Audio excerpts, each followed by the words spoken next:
व अक़ामहु यौमल क़ियामति लिलमुज़निबीनल मुतलब्बिसीनल ख़त्ताईनल हालिकीन शफ़ीआ व सल्लल्लाहु तआला व सल्लम व बारक अलैहि व अला कुल्लि मन हुवा महबूबुन व मर्दियुन लदैहि सलातन तब्क़ा व तदूमु बिदवामिल मलिकिल हय्यिल क़य्यूम।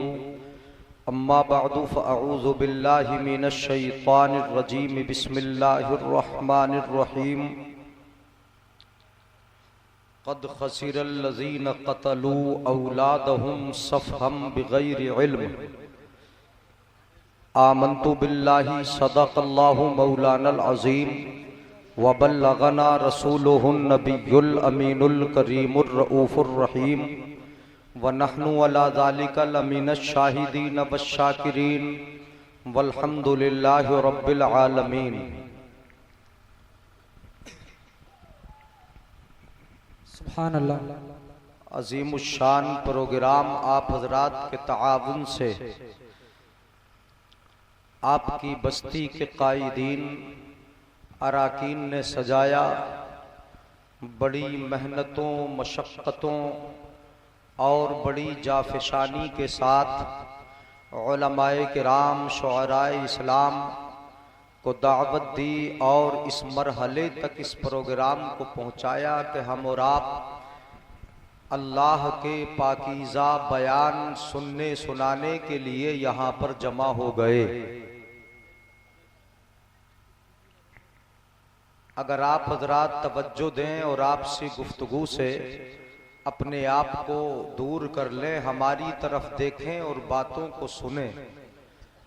बच्चों को आपने आगे बिठा दिया है और आप काफ़ी पीछे हैं। हाँ, मैं ये नहीं कहूँगा कि आगे पीछे का माहौल बदलो, पीछे वाले आगे आ जाओ, आगे वाले पीछे हो जाओ। जो जहाँ बैठे हैं अपनी अपनी जगह पर बैठे रहें, लेकिन शर्त यह है कि अगर तकरीर सुनना है, कुछ समझना है, तो इत्मीनान से अपने जहनों की मुकम्मल हाजिरी स्टेज की तरफ रखें। ऐसा न हो कि बातें आपको सुनाई जाएं और आपके जहनों दिमाग से उतर जाएं। जलसे क्या बात, इधर कुछ हो रहा है? अच्छा, शायर साहब जाना है तो सबकी नज़र उस पे है भाई। अगर ऐसा ही माहौल रहा, चूंकि मैं खड़ा हूँ और नज़र आप सब पे है, तकरीर आपको सुनाना है। बच्चों के तो कुछ समझ में आएगा, इनसे कहेंगे सुभान अल्लाह बोलो तो बोल देंगे, लेकिन सुनाना समझाना अपने नौजवानों को है, बच्चों को है, बड़ों को है, अपने साथियों को है, बुजुर्गों को है। आप सुने समझें। ये नबी का जलसा है, मेयारी प्रोग्राम है। मुहिब्बे गिरामी अजीजुल कद्र शहंशाह खिताबत फजीलतुश शेख हजरत अल्लामा मौलाना मुफ्ती सैयद मुकीमुर रहमान साहब क़िबला, जो पूरे हिंदुस्तानों बैरून हिंद अपनी खिताबत के डंके बजाए हैं, स्टेज पर तशरीफ फरमा है। ये काबिल एतमाद शख्सियत हैं, मोतबर ज़ात हैं। इनकी मौजूदगी में इस प्रोग्राम को ऐसा न बनाएं, आप ऐसा न करें कि यहाँ का मेयार ही ख़त्म हो जाए और जलसे की जो रौनकें हैं या जलसे की जो फजीलतें हैं वो ही हमारे हाथों से जाती रहें। जलसे का मेयार बाकी रखना है, अफरा तफरी का माहौल ख़त्म करना। जब बच्चों की कसरत होती है तो ख़तरा यही लगता है कि वहाँ पर अफरा तफरी ज़रूर रहेगी, माहौल बिगड़ेगा। लेकिन आप जो नौजवान हैं, बुजुर्ग हैं, अपनी तवज्जो को इधर मलहूज रखें, बातों को सुने। नबी का जलसा है, बहुत अजीमुश्शान प्रोग्राम इस्लाह मुआशरा कॉन्फ्रेंस के नाम से आपकी बस्ती के अराकीन और खुसूसियत के साथ हजरत मौलाना हाफिज मोहम्मद इमरान साहब और हाफिज वसीम साहब और उनके साथियों ने आप सबके ताआवुन से, पूरी बस्ती के ताआवुन से सजाया। अल्लाह ताला इनकी काविशों को, मेहनतों को कबूल फरमाए, आमीन। और हमारी आपकी हाजिरी को भी कबूल फरमाए, आमीन। जो कुछ हम इस्लाही बातें सुने, अच्छी बातें सुने, अल्लाह उन पर अमल की तौफीक अता फरमाए। अभी शुअरा से आपने कई किस्तों में, बल्कि कई कई तर्जों में कई कलाम आपने समात किए, कई कलाम सुने और उनके बाद नकीब अहले सुन्नत को आपने सुना। बड़े अच्छे सुभान अल्लाह की सदाएं उन्होंने बुलंद करवाई। सबके नाम पे हो, ये नाम अल्लाह का है ना। हाँ, जलसे का मेयार मैं पहले बता रहा हूँ कि नीचे ना आने पाए, कोई ऐसी बात हमारी जबान से ना निकले कि जलसा नबी का है। नबी ही की बात हो। सबसे बेहतर ये है कि जब नबी का जलसा है तो तारीफ जितनी देर अपने नबी की होगी, नबी के गुलामों की होगी, हमें सवाब मिलता रहेगा, है ना। तो उनकी तारीफ हो अच्छी तरीके से। हाँ, ये जरूरी है, मेयार न गिरने पाए। आप हाथ उठा के बोले या रसूल अल्लाह। हाँ, देखता हूँ आप कितना अच्छा सुनेंगे। एक शेर में पढ़ता हूँ, उसके बाद दरूद शरीफ पढ़वाऊंगा। जाएगी हस्ती हुई खुल्द में उम्मत उनकी। वाह वाह वाह, सुभान अल्लाह। अब तो बोलेंगे ना, ये तो समझ में आया ही होगा जी बेशक। मुझे खड़ा में इसीलिए हुआ कि आराम आराम से बोलूं, समझा के बोलूं। जी बेशक। बच्चों का माहौल है, आंखें बंद करके तकरीर नहीं होती।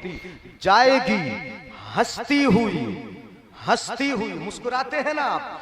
जाएगी हस्ती हुई खुल्द में उम्मत उनकी, और कब गवारा हुई अल्लाह को दिक्कत उनकी। पार हो जाएगा एक आन में बेड़ा अपना, काम कर जाएगी महशर में शफाअत उनकी। सुभान अल्लाह। सुभान अल्लाह। हाँ, सुभान अल्लाह तो ऐसे ही बोलते, गर्दन हिला के भी बोलते हैं सुभान अल्लाह। और सुनिए, दम तोड़ने वाले थे मदीने के मुसाफिर, जाना गई जब गुंबदे खजरा नजर आया। जाना गई जब गुंबदे खजरा नजर आया। जाना गई जब गुंबदे खजरा नजर आया। बेसाख्ता नजरों में खिंची अर्श की तस्वीर, जब सामने सरकार का रोजा नजर आया। सुभान अल्लाह, सुभान अल्लाह। जब सामने सरकार, जवाब नहीं मुफ्ती साहब। रोजा नजर आया। शेर समझ में आए तो सुभान अल्लाह बोले, खुद ही सुभान बोले, हमें अल्लाह, कहने सुभान की अल्लाह। जरूरत ना पड़े, कहलाने की जरूरत ना पड़े। ऐसा न लगे कि हमारी आवाज सदा बसहरा है या हम कब्रिस्तान के किनारे पे खड़े बोल रहे हैं। नबी के जलसे में जिंदा दिल मोमिनों के सामने बोल रहे हैं। जिनकी जिंदगी निगाहों के सामने है, वो जिंदा दिल भी है, जिंदा रूह भी है, जिंदा वतन भी है, हर हाल में जिंदा है। तो जिंदो जैसा सुलूक करना चाहिए। तो ऐसी मोहब्बत के साथ सुनो, दरूद पाक पढ़िए। अल्लाहुम्मा सल्ली अला सय्यदिना व मौलाना मुहम्मद व अला आलि सय्यदिना व मौलाना मुहम्मद व बारिक व सल्लिम सल्लु अलैहि सलातन व सलामन अलैका या रसूल अल्लाह, सलातन व सलामन अलैका या हबीब अल्लाह। आज की कॉन्फ्रेंस और जो जलसा है, ये इस्लाह मुआशरा कॉन्फ्रेंस है। नकीब साहब और हमारे हाफिज मोहम्मद इमरान साहब, हाफिज वसीम साहब और ये उलमा तशरीफ फरमा है बस्ती के। इन्होंने बताया कि इस्लाह मुआशरा कॉन्फ्रेंस है, इसलिए मैंने उन्वान ऐसा ही चुना कि अपने नौजवानों की फादिल बरेलवी रदी अल्लाह ताला अन्हो इरशाद फरमाते हैं, जर्रे झड़कर तेरी पैजारों के, जर्रे झड़कर तेरी पैजारों के, ताजे सर बनते हैं सैयारों के, ताजे सर बनते हैं सैयारों के। और बहरे तस्लीम अली मैदान में सर झुके रहते हैं तलवारों के, सर झुके रहते हैं तलवारों के। दरूद शरीफ पढ़ ली है, तकरीर शुरू कर रहा हूँ। आला हजरत ने अपने आका सल्लल्लाहु अलैहि वसल्लम की नालैने पाक से, आपकी चप्पलों से, आपकी जूती शरीफ से लगने वाली मिट्टी की तारीफ की है। जी बेशक। सुनिएगा गौर से, लगने वाली मिट्टी की तारीफ आला हजरत करते हैं कि नबी की नालैन से जो मिट्टी लग गई, जो चिमट गई, रब ने उसको कितना बुलंद मर्तबा अता फरमाया, कितना ऊंचा मकाम दिया। तवज्जो है ना। जर्रा, जर्रा किसे बोलते हैं ये समझें, गौर से सुनिए। जर्रा, सूरज की किरणें जब जमीन पर पड़ती हैं तो उन सूरज की शुआओं में, सूरज की किरणों में जो बारीक बारीक चीजें उड़ती नजर आती हैं उनको जर्रा बोलते हैं। जी बेशक। क्या बोलते हैं उनको? जर्रा। जर्रा। आला हजरत फरमाते हैं जर्रे झड़कर तेरी पैजारों के, पैजार कहते हैं चप्पलों को, नालैन को, शेर में चप्पलों से मुराद नबी की नालैन पाक है। जर्रे झड़कर तेरी पैजारों के, इसका मतलब ये है कि हम और आप जूता पहनकर या चप्पल पहनकर निकलते हैं, हमारे चप्पलों से मिट्टी चिमटती है, कदम उठते हैं, कदम उठाते हैं, मिट्टी झड़ती रहती है और जमीन पर गिरती रहती है। ये हमारी आपकी चप्पलों का आलम है। उनसे मिट्टी लग जाए और जब झड़े तो वो जमीन पर गिरे, लेकिन वो चप्पल जो नबी के तलवों से लग गई और फिर उन चप्पलों से मिट्टी लग गई, उस मिट्टी का कितना बड़ा मर्तबा हुआ। आप अपना अंदाजा लगाइए कि तुम नबी के गुलाम हो, मिट्टी का क्या मर्तबा है। आला हजरत फरमाते हैं खाकी है हम और खाक ही मावा है हमारा, क्योंकि खाकी तो वो जद्दे आला है हमारा, खाकी तो वो जद्दे आला है हमारा। मिट्टी जो नबी की नालैन से लग गई और वो नालैन नबी के तलवों से लग गई।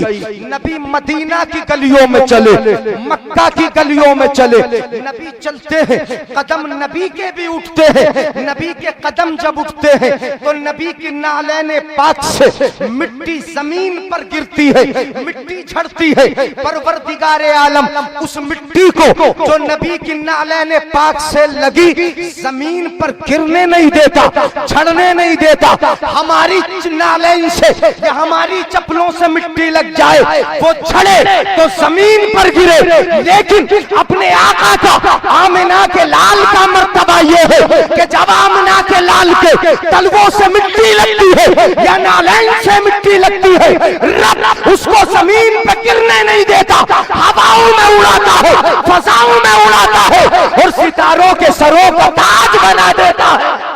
बाबा नाराए तकबीर, नाराए रिसालत, नाराए गौसियत, मसलके आला हजरत, इस्लाहे मुआशरा कॉन्फ्रेंस, हजरत अल्लामा मुफ्ती जलीस अहमद साहिब किबला, नाराए तकबीर, नाराए रिसालत। बाबा जिंदाबाद जिंदाबाद। बहुत खूब हजरत। बल्ले पड़ा, समझ में आई बात। सितारों के सरों का ताज बनती है वो मिट्टी जो नबी की नालैन से, नबी की चप्पल शरीफ से लग गई, वो सितारों के सरों का ताज बन जाती है।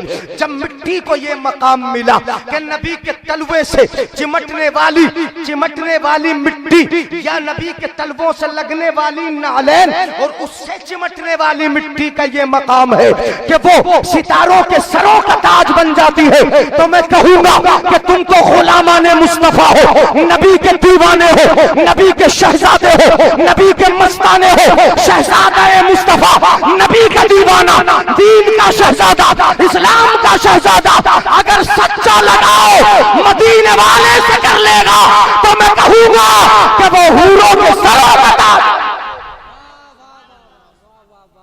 नहीं बोलेंगे सुभान अल्लाह? अच्छा, मेरे जाने के बाद कहोगे सईद साहब से कि सुभान अल्लाह, या हजरत सईद साहब से मेरे जाने के बाद बोलोगे कि हजरत फोन करके कह दो हजरत से सुभान अल्लाह? ऐसा तो नहीं करोगे ना? हाँ, तो फिर अभी बोलो ना सुभान अल्लाह। यानी ऐसा लग रहा है जैसे मैं बोल यहाँ रहा हूँ और आप, हाँ, अच्छा वो उसमें तवज्जो है। आप इधर उधर अपनी तवज्जो ना ले जाएं, मेरी तरफ देखें, चूंकि चेहरे नजर आ रहे हैं। आप अपना अंदाजा लगाइए कि अपना लगाओ अगर नबी से सच्चा कर लोगे तो तुम्हारा मकाम कितना ऊंचा होगा। जब मिट्टी का ये मर्तबा हो जाता है, मिट्टी का ये मकाम हो जाता है कि वो सितारों के सरों का ताज बना दी जाती है, तो ये सितारों तो आसमानों में है और जन्नत तो आसमानों के ऊपर है, अर्श के नीचे है। तुम कहां पहुंचोगे? तुम्हें अपना लगाओ सच्चा, नबी से करना होगा, नबी से अपना ताल्लुक अच्छी तरह बरकरार करना होगा और ये जानना होगा और अच्छी तरीके से इसको मानना होगा कि जो मदीने वाले आका को पसंद वो हमें पसंद। बेशक। ऐसा है कि नहीं? बोलो बेशक। जो नबी को पसंद वो हमें पसंद और जो नबी को पसंद नहीं वो हमें पसंद नहीं। ऐसा है। अच्छा नबी को जरा मैं कहूं, नबी को तो चेहरे पे दाढ़ी पसंद। जी बेशक। अगर नबी से सच्चा लगाव होगा तो नबी को तो चेहरे पे दाढ़ी पसंद है। हमें कितनी पसंद है अंदाजा तो मैं अपने भाइयों के चेहरों से कर लेता हूँ कि कितनी पसंद है। तुम्हें ये लगाव अपना सच्चा करना होगा। हर नबी की पसंद हमें पसंद, और जो नबी को ना पसंद वो हमें भी ना पसंद। इसलिए कि नबी की पसंद तो खुदा की भी पसंद है। जिसको नबी पसंद कर ले उसे खुदा पसंद कर ले, और जिससे नबी चेहरा फेर ले उससे खुदा चेहरा फेर ले। इसीलिए तो बरेली का इमाम बोलता है, खुदा की रज़ा चाहते हैं तो आलम खुदा चाहता है रज़ा। वाह वाह वाह वाह, जिंदाबाद। जवाब नहीं मुफ्ती साहब, बहुत खूब, सुभान अल्लाह सुभान। जो खुदा की, जो नबी की पसंद वो खुदा की भी पसंद। तो फिर नबी के इन गुलामों को पसंद होगा कि नहीं होगा? बता दूं, पसंद की एक हदीस शरीफ सुना दूं, सुनेंगे ना मोहब्बत से? जहन हाजिर हुआ कि नहीं हुआ? कुछ नबी की प्यारी हदीस में आपके सामने रख रहा हूँ। हजरत अब्दुल्ला इब्ने अबी तलहा रिवायत करते हैं, मैंने समिअतु अनस इब्न मालिक यकूल, मैंने हजरत इब्ने अनस इब्ने मालिक रज़ी अल्लाह ताला अन्हु को बयान करते सुना, अन्न खय्यातन दान नबी सल्लल्लाहु अलैहि वसल्लम लितामिन सनाहु। वो बयान करते हैं कि एक दर्जी ने जो कपड़ा सीने का काम करता था, उसने नबी की दावत कर दी। क्या किया बोलो? नबी की दावत कबूल करना ये अपने नबी की सुन्नत। दावत की दर्जी ने, कपड़ा सीने वाले ने। नबी हजरत अनस कहते हैं ज़हबतु मअन नबी सल्लल्लाहु अलैहि वसल्लम, नबी ने दावत कबूल की। अनस कहते हैं मैं भी नबी के साथ दर्जी के घर पहुंचा। खाना खाने के लिए उसने दस्तरखान बिछाया, हमारे सामने खाना पेश किया। तो खाने में था क्या? फक़रूबा खुब्ज़ सारिन, उसने जो की रोटी हमारे सामने पेश की। व मरकन, और शोरवा, पतला शोरवा था, वो शोरवा पेश किया। रोटी लाया और शोरवा लाया। उस शोरवे में बोटी, छोटी छोटी बोटियां, सूखे गोश्त के टुकड़े थे उस गोश्त के अंदर, उस शोरवे के अंदर। और उसमें मैं बता दूं, अगली बात सुनिएगा मोहब्बत से, कद्दू शरीफ के टुकड़े थे जी। शोरवे में बोटी के टुकड़े, कद्दू के टुकड़े, जिसको हम लौकी भी बोल देते हैं, अपने इलाके में तो लौकी बोलते हैं ना, यानी उसको कद्दू भी कहा जाता है। और कद्दू दूसरा भी होता है जो फिलिया कहलाता है। कद्दू शरीफ के टुकड़े थे उसमें। मेरे आका सल्लल्लाहु अलैहि वसल्लम ने खाना तनावुल करना शुरू किया। देखिए नबी की पसंद देखिए, और सहाबाए किराम का पसंद करना देखिए, और आप अपने गिरेबानों में झांक कर भी देखिए, अपने सीनों में झांक कर देखिए कि हम नबी से कितना प्यार करते हैं और नबी की पसंद को कितना पसंद करते हैं। मेरे आका सल्लल्लाहु अलैहि वसल्लम गोश्त के शोरवे में बोटियां तलाश नहीं करते हैं, गोश्त के टुकड़े नहीं देखते हैं। मेरे आका शोरवे में तलाश कर रहे हैं तो क्या? कद्दू के टुकड़े तलाश कर रहे हैं। कद्दू ढूंढ ढूंढ कर तनावुल फरमा रहे हैं। आका खाते हैं कद्दू शरीफ, ढूंढ ढूंढ कर खाते हैं। हजरत अनस इब्ने मालिक बयान करते हैं, राइतुन नबिय्या सल्लल्लाहु अलैहि वसल्लम यत्तबिउ तबा, मैंने देखा कि मुस्तफा उस शोरवे में कद्दू ढूंढ कर तनावुल कर रहे हैं। जब मैंने नबी को ये देखा कि नबी कद्दू पसंद फरमाते हैं, फलम असल उहिब्बुहु बियौमइज़िन, हजरत अनस कहते हैं कि उसी दिन से मैं भी कद्दू से बड़ा प्यार कर रहा हूं। सुभान अल्लाह सुभान अल्लाह। नहीं बोलेंगे सुभान अल्लाह? अच्छा नबी को कद्दू पसंद था तो हजरत अनस ने भी कहा मैं उसी दिन से कद्दू पसंद करने लगा, कद्दू से मोहब्बत करने लगा। कद्दू शरीफ से आका को बड़ा पसंद था, इसलिए उन्होंने पसंद किया, उस लौकी को पसंद किया, कद्दू शरीफ को पसंद किया। हजरत अनस ने उसको खाया। अब जरा अंदाजा लगाइए कि एक सहाबी रसूल है, नबी को खाता देख रहे हैं, उसी को पसंद फरमा रहे हैं। जो नबी खाते हैं उसे सहाबी खाते हैं, जो नबी चेहरा बनाते हैं वो सहाबी चेहरा बनाते हैं। कद्दू तो ऐसी चीज है कि किसी किसी की तबीयत पसंद करे कि ना करे, जब ये हदीस शरीफ सुन ली, हजरत इमाम अबू यूसुफ की बारगाह में इस हदीस पाक को पेश किया गया। लोगों ने बयान किया इस हदीस को, हजरत इमाम अबू यूसुफ के सामने बयान हो रही है हदीस, दीवानों का मजमा लगा है, 20 से एक शख्स खड़ा होता है सीधा और खड़े होकर अर्ज करता है हजरत इमाम अबू यूसुफ से, ए इमाम अबू यूसुफ व अना ला उहिब्बु। क्या बोला? तवज्जो है, क्या बोला? नबी को तो पसंद था, लेकिन वो बोला खड़े हो के मजमे में कि मैं कद्दू को पसंद नहीं करता। इतना कह दिया। यह हदीस इमाम अबू यूसुफ के मजमे में बयान हुई। उसने एक शख्स ने खड़े होकर यह कह दिया कि मैं पसंद नहीं करता कद्दू को, नबी पसंद करते थे, मुझे पसंद नहीं आता, मुझे अच्छा नहीं लगता, व अना ला उहिब्बु, मैं उसको पसंद नहीं करता। इतना सुना इमाम अबू यूसुफ ने गुस्से में लाल पीले हो गए।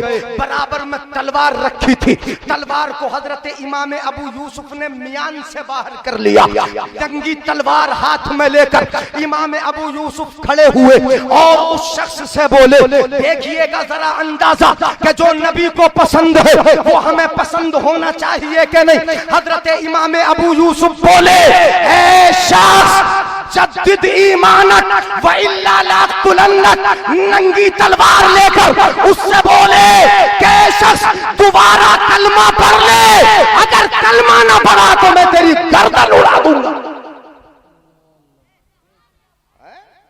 अगर तूने कलमा ना पढ़ा तो मैं तेरी गर्दन उड़ा दूंगा। हम तो पूरी की पूरी दाढ़ी साफ, पूरे का पूरा घर साफ, सारी की सारी सुन्नतें साफ, सारे का सारा तर्ज साफ, नबी की सुन्नतें साफ, कुछ किसी चीज पर अमल नहीं।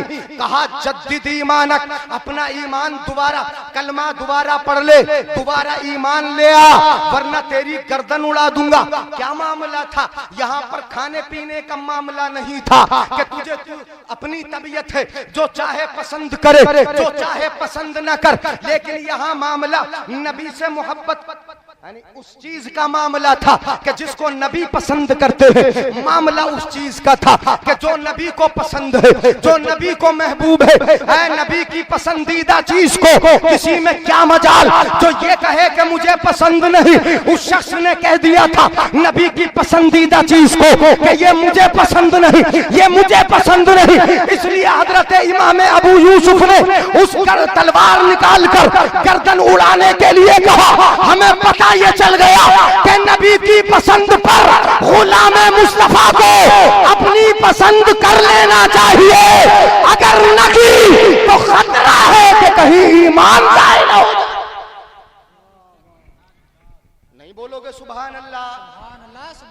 ईमान जाने का खतरा हो सकता है कि नहीं? अच्छा एक हदीस शरीफ और सुना दूं, सुनेंगे ना मोहब्बत से? मैं हदीस शरीफ सुना रहा हूं आपको, मोहब्बत से सुने। एक शख्स के हाथ में मुस्तफा ने सोने की अंगूठी देखी। क्या देखी बोलो? सोने की। हम तो पहनते हैं, हम तो पहनते हैं, हम का मतलब हमारे भाई। हाँ ये तो चांदी की है, यानी हमारे भाई एक नहीं कई कई उंगलियों में सोने की, और ऐसे ही नहीं पहनते। जब बेटी वाला अपने लिए दामाद चुनता है, दामाद चुनता है, रिश्ता करता है, रिश्ते को इतना मजबूत करता है कि उसको मंगनी की शक्ल देता है, तो मंगनी की शक्ल में सबसे पहले ये जहन्नम का ईंधन उसकी उंगली में डालता है। सोने की अंगूठी उंगली में अपने दामाद के पहनाई जाती कि नहीं? नहीं है यार, डर के बोल रहे हो। जी पहनाई जाती है। अरे अपने इलाके की रस्म है ये। आप रामपुर के हो तो मैं क्या कलकत्ता का हूँ? मैं भी तो रामपुरी का हूँ। इसी इलाके में जब आप बेटी का रिश्ता देखने के लिए गए, दामाद के हाथ में पहले सोने की अंगूठी दामाद की उंगली में पहले डाल दी आपने। अब जरा देखिए कि ये सोने की अंगूठी पहनना मर्द के लिए कैसा है, औरत के लिए कैसा। औरतें कहाँ पहनती हैं सोना? आजकल आप पहनाते ही नहीं हो। नहीं पहनाते हो। औरतें नहीं पहनती सोना, औरतें तो आर्टिफिशियल पहनती हैं। जी जी हजरत। जैसा जोड़ा वैसा ही जेवर, वैसा ही कान का बुंदा, वैसा ही गले का हार, वैसे ही हाथ की अंगूठी, उसी कलर का सब कुछ चलेगा, चूंकि उन्हें तो मैच मिलाना है, एक सा करना है। औरतें नहीं पहनती सोना और मर्द अपनी पांचों उंगलियों में सोने की अंगूठी डाले फिरता है। जिसके लिए पहनना जायज था वो पहनती नहीं, और जिसके लिए मेरे आका ने हराम कर दिया वो हर उंगली में डालने की कोशिश करता है। मैं तो ये समझता हूँ कि या तो तुम्हें ये शरीयत का मसला मालूम नहीं, या अगर मालूम है तो तुम्हें मुस्तफा की नापसंद को पसंद मालूम नहीं। तुमने नापसंद को पसंद बना लिया। मेरे आका ने एक शख्स के हाथ में सोने की अंगूठी देखी। रआ रसूलुल्लाह सल्लल्लाहु अलैहि वसल्लम खातमन बेयदे रजुलिन, मेरे आका सल्लल्लाहु अलैहि वसल्लम ने एक शख्स की उंगली में सोने की अंगूठी देखी, हाथ पकड़ लिया, उंगली को थामा, अंगूठी बाहर निकाल कर फेंक दी। फनज़अहु व तरहहु, मेरे आका ने निकाला उसको और निकाल कर फेंक दिया। और आका ने इरशाद फरमाया यअमुदु अहदुकुम इला जुमरतिन मिनन नार, मेरे आका इरशाद फरमाते हैं तुम लोग जहन्नम के गड्ढे की तरफ जाने का इरादा करते हो, जबकि मैं तुम्हें जहन्नम से रोकता हूं। जी नहीं आई बात समझ में? अंगूठी तो निकाली थी आका ने, कोई और बुराई तो नहीं देखी थी। कहा कि तुम ये अंगूठी पहन कर तुम अपने आप को जहन्नम की तरफ ले जाने का काम कर रहे हो। मैं तुम्हें जहन्नम से रोकने के लिए आया, मैं तुम्हें जहन्नम से रोक रहा हूँ। पता ये चल गया कि सोने की अंगूठी पहनने वाला कहाँ जाएगा? बोलो, जहन्नम में, जहन्नम की आग की तरफ जाएगा। मेरे आका ने साफ साफ फरमा दिया कि अपने हाथों में अंगूठियां डालकर तुम जहन्नम का रास्ता इख्तियार कर रहे हो। उसने यानी फेंक तो दी, फिकवा भी दी। मुस्तफा ने मना किया, समझा दिया। मुस्तफा चले गए। एक दूसरा शख्स उसी जगह पर खड़ा हुआ था। उसने उससे कहा, जिसकी अंगूठी निकाल कर मुस्तफा ने फेंकी थी, उसने कहा कि ऐ शख्स खुद खातमा का वंतफि बिही, अपनी अंगूठी उठा ले और उससे फायदा उठा ले। अपनी अंगूठी मुस्तफा ने फेंक दी थी। जी जी। दूसरा बोला उठा ले अंगूठी मुस्तफा के जाने के बाद, और कहा इससे फायदा उठा सकता था, जमीन से पकड़ सकता था। पहनना ही तो मना था, बेचना तो मना नहीं था। बेच सकता था कि नहीं बेच सकता था? उसके पैसे बना सकता था, अपनी बीवी को दे सकता था। बीवी के लिए पहनना तो जायज है, बेटी के लिए पहनना तो जायज है, घर की औरतों के लिए तो जायज है। उठा सकता था, वो सहाबी रसूल उठा सकते थे, उसको पहनते नहीं, कहीं ले जाके बेच देते या अपने घर दे देते। कहने वाले ने कहा भी उठा ले और इससे फायदा उठा, यानी बेच दे, इससे पैसे ले ले।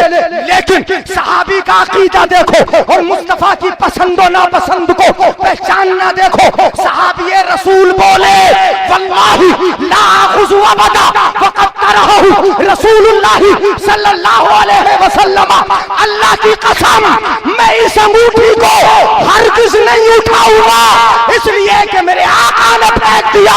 और जिसे आका फेंक दे, ये गुलाम की क्या मजाल है उसे उठा ले। नहीं बोलोगे सुभान अल्लाह? सुभान अल्लाह, सुभान अल्लाह। गुलाम की मजाल है जो उठा ले? मैं कैसे उठा सकता हूँ? फेंका मुस्तफा ने, नहीं उठा सकता। हालांकि उठाना जायज था, उठा सकता था, घर में बीवी बच्चों को दे सकता था, औरतों को पहना सकता था।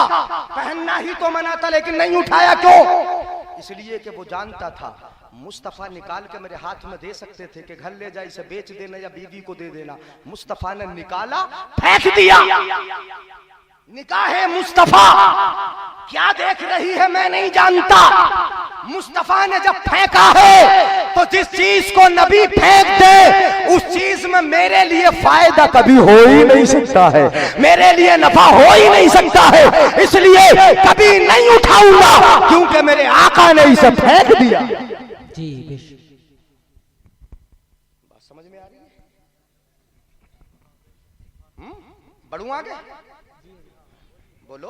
तो मुस्तफा की पसंद अपनी पसंद, और मुस्तफा को जो नापसंद वो हमें नापसंद। अच्छा ये बता दूं मैं, नहीं बताऊंगा। मर्द के लिए सोना पहनना क्यों हराम है? जी हजरत। हाँ, औरत के लिए क्यों जायज है? नहीं बताऊंगा, गहरी बात है। हाँ, इशारों में बात को समझा करते हैं। मर्द के लिए पहनना हराम है, औरत के लिए पहनना जायज है। बस इतना मसला याद रखें, इसके क्यों में न जाएं कि क्यों ऐसा है कि मर्द के लिए पहनना हराम है और औरत के लिए जायज है। ये क्यों आपको फिर इंशाअल्लाह, यानी फिर का मतलब ये कि किसी अकेले को अकेले में बता दिया जाएगा। ये मजमा आम में बताने की बात नहीं, हालांकि इशारों में बताई जा सकती है। ये नबी की मसलिहत है, ये शरीयत इस्लामिया है, ये हमारे इस्लाम की खूबी है। अमा जिन्होंने अपनी पांचों उंगलियों में अंगूठियां पहनी है और मूंछ को ताव दे के जरा ऊंची मूंछ करके घूमते हैं और कहते हैं कि हमारे पास तो इतना सोना है कि पांचों उंगलियों में अंगूठी। उनके घर का हाल पूछो। हाँ, वो कैसे मर्द है? मुकम्मल मर्द नहीं, वो नाकिस मर्द है। हजरत ने बता दिया इशारों में। उनके घर का हाल पूछो, उनके घर वालों से पूछो कि उनकी हालत कैसी होती है। वो मुकम्मल मर्द नहीं होते, नाकिस मर्द होते। चूंकि ये तो कुव्वते इंसानी पर काबू रखने वाली चीज है। सुनिएगा, मेरे आका ने जिसको ना पसंद किया वो हमें ना पसंद, और जिसको नबी ने पसंद किया वो हमें। अच्छा, नमाज को मुस्तफा ने पसंद किया, बेशक। बोलो, तो हमें भी पसंद होना चाहिए। जी बेशक। हाँ, भीड़ भाड़ होना चाहिए मस्जिद में इंशाअल्लाह। हाँ, भीड़ भाड़ होना चाहिए। 5 वक्त नबी ने पसंद किया। कुरान की तिलावत को नबी ने पसंद किया। आजकल तो कुरान की तिलावत हम करते ही नहीं। कितनी करते कुरान की तिलावत? बच्चों के, छोटे बच्चों के हाथों में इतना बड़ा मोबाइल हमने दे दिया है। वो तो उंगली फेरते उंगली चलाते थकते नहीं है। परवरदिगार आलम की बारगाह में तो सवाल हो जाएगा कितनी बार उंगली चलाई थी और कितना देखा था, क्या देखा था, सब पूछ लिया जाएगा। काश इन बच्चों के हाथ में हमने मोबाइल न दिया होता, इनके हाथ में कुरान दिया होता। मेरे आका इरशाद फरमाते हैं, इकरा वर्तकी। आका इरशाद फरमाते हैं कि अगर कुरान पढ़ते दुनिया से जाते तो जब कयामत में जन्नत की तरफ ले जाया जाएगा तो कहा जाएगा कि कुरान पढ़ता जा, जन्नत के मर्तबे पे चढ़ता जा।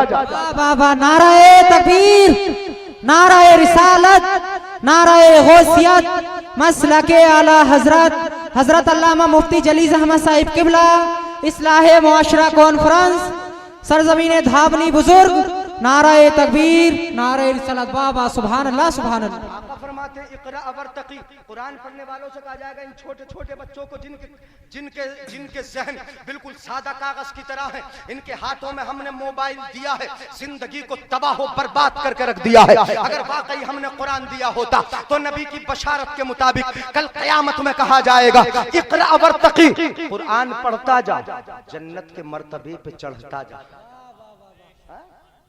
कुरान पढ़ता जा, जन्नत के मर्तबे पे चढ़ता जा। और जल्दी नहीं पढ़ना। वरत्तिल, तवज्जो जी, नींद तो नहीं आ रही? वरत्तिल नौजवानों पे तो है, हर एक पे है। हाँ, वो तो आजकल रिक्शा चलाने वालों पे है। यानी आप ये पूछते हो कि किस पे है मोबाइल, यानी जरा उसको बता सकते हो कि किस पे नहीं है।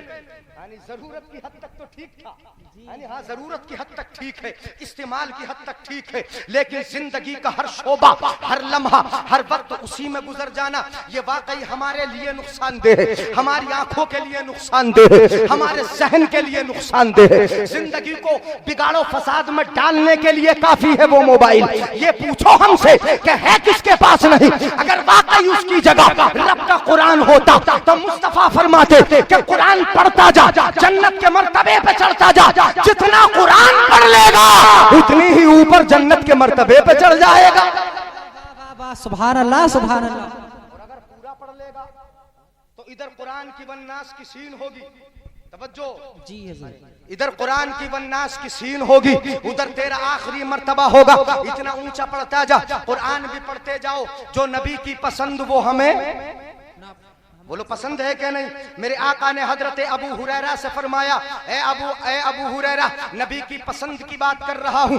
या अबा हुरैरा तअल्लमिल कुरान वअल्लिमहुन नास वला तज़ालु कज़ालिका हत्ता यातियकल मौत फइन अताकल मौत व अंत कज़ालिक ज़ारतिल मलाइकतु क़ब्रक। मेरे आका इरशाद फरमाते हैं, मचल के बोलो पहले सुभान अल्लाह, सुभान अल्लाह। ए अबू हुरैरा, आका फरमाते हैं, इधर वाला मोहल्ला भी जाग रहा है कि नहीं? यानी आका फरमाते हैं, ए अबू हुरैरा कुरान सीखो, जी बेशक, वाह सुभान कुरान पढ़ो और दूसरों को भी पढ़ाओ। सुभान अल्लाह। पढ़ते पढ़ाते जिंदगी गुजर जाए, कुरान सीखते सिखाते जिंदगी गुजर जाए, ऐसा करते करते तुम्हें मौत आ जाए तो क्या मर्तबा मिलेगा? आका फरमाते हैं, ज़ारतिल मलाइकतु कब्रक, तुम्हारी कब्र की जियारत करने फरिश्ते आया करेंगे। बोलो, यानी वो अच्छा काम है या फिर तुम्हारी कब्र पर, हमारी कब्र पर अजाब देने वाले फरिश्ते गुर्ज लेके आ जाएं, वो पसंद है? नबी को जो पसंद उसे तुम पसंद कर लो, इंशाअल्लाह कब्र में यानी वो तुम्हें मिलेगा जो तुम्हें पसंद होगा, वो मिलेगा जो तुम्हें पसंद होगा। बस इतना कर लो कि दुनिया में तुम उससे मोहब्बत कर लो कि जिससे खुदा ने मोहब्बत की, मुस्तफा ने मोहब्बत की, तो कब्र में तुम्हें वो मिल जाएगा कि जिससे तुम मोहब्बत करोगे, जिससे तुम प्यार। सुभान अल्लाह, सुभान अल्लाह। कुरान सीखो और दूसरों को सिखाओ। ऐसा करते करते दुनिया से जाओ, तुम्हारी कब्र की जियारत करने फरिश्ते आएंगे और भीड़ भाड़ के साथ आएंगे, एक एक करके नहीं, इतनी भीड़ के साथ कि जैसे खाना काबा की जियारत करने के लिए मुसलमान भीड़ भाड़ के साथ जाते हैं, इतनी भीड़ से तुम्हारी कब्र की जियारत करने आया। सुभान अल्लाह, सुभान अल्लाह। इसलिए कुरान पढ़ते पढ़ाते जाओ, कुरान सीखते सिखाते जाओ, कुरान सीखते सिखाते जाओगे, ये मर्तबे मिलेंगे। और जब रब की रहमतें नाजिल होंगी, रब के फरिश्ते जियारत करने के लिए आएंगे, तो ऐसा हो ही नहीं सकता कि कब्र पर रब के नूरानी फरिश्ते आए और रब की रहमतें कब्र पर ना आए, रब के अनवार कब्र पर ना आए, रब के तजल्लियात कब्र पर ना आए। जरूर आएंगे। इसलिए तो मैं कहता हूं कि नबी की पसंद को अपना लो। अच्छा, जरा एक बात और मैं बता दूं, मैंने सोने की बात तो आपको बता दी, खत्म तो ना करूं तकरीर। आका ने बेटियों को पसंद किया या बेटों को? किसको पसंद किया? बेटियों को। और आज हमें बेटे पसंद हैं, तो है बेटे पसंद, बेटियां भी पसंद होना चाहिए। मैंने कहा जो आका की पसंद वो हमारी पसंद, आका ने बेटियों को पसंद किया, बेटे भी हैं आका के, लेकिन बचपन ही में विसाल फरमा गए, आका ने बेटियों को जवान किया है। चार बेटियों को आका ने जवान फरमाया, हजरत फातिमा को, हजरत जैनब को, हजरत रुकैया को, हजरत उम्मे कुलसूम को, चार बेटियों को जवान किया, उनके शोहरों के घर भेजा। मेरे आका को तो बेटी पसंद, ना पसंद किसको है जरा देखो।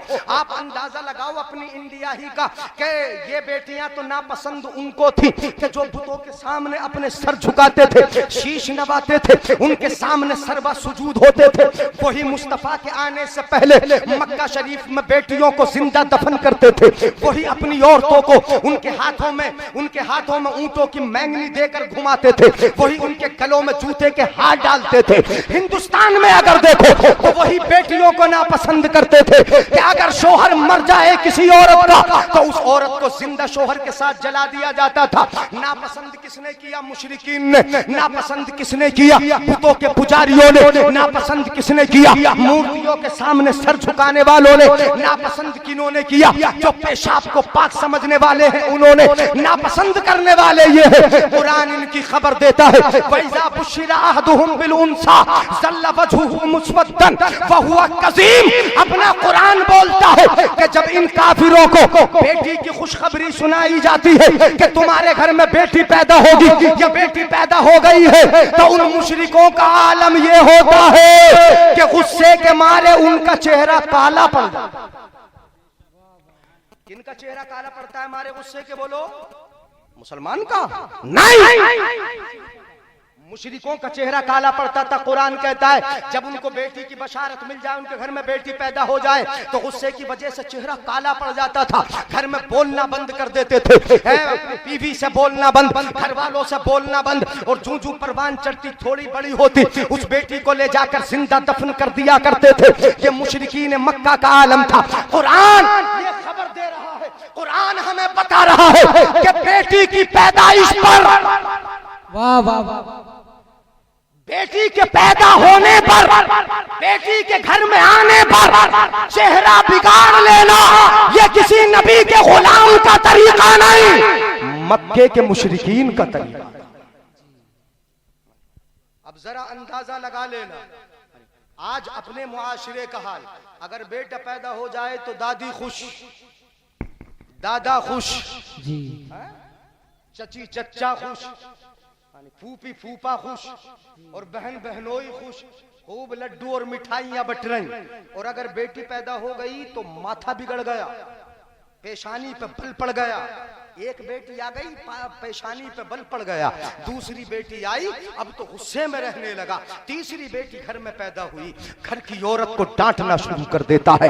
कभी सास डांटती है, कभी नंद डांटती है, कभी शोहर उससे नहीं बोलता। तीन तीन बेटियां हुई, बेटियां ही बेटियां पैदा हो रही है। ये औरत घर में रखने के लायक नहीं है। तासना शुरू कर देते हैं, औरत को बुरा भला कहना शुरू कर देते हैं। आलम ये होता है कि हमारी बहन, वो बेटी अब तन्हाइयों में रब की बारगाह में आंसू बहाती है, आंसू बहाती है। ये सोचती है परवरदिगार आलम, ये बेटी देना या बेटा देना ये मेरा अपना काम तो नहीं था। परवरदिगार आलम तू कादिर मुतलक है, बेटी तू देता है, बेटा तू देता है, इसमें मेरा कसूर क्या है? तूने मुझे बेटी दी है, वो तन्हाई में बेटी रोती होगी और उसके दिल का धुआं परवरदिगार आलम की बारगाह में पहुंचता होगा। बताओ यानी रब की बारगाह में जब उसकी दिल की आग पहुंचती होगी तो परवरदिगार आलम उस डांटने वालों के बारे में यानी क्या क्या नहीं करने के बारे में उसकी मशीयत होगी, यानी उसको कैसा कैसा अजाब दिया जाए। हजरात मोहतरम, ये बेटियों का घरों में आ जाना और बेटियों का मिल जाना ये रब की रहमत होता है। क्या होता है बोलो?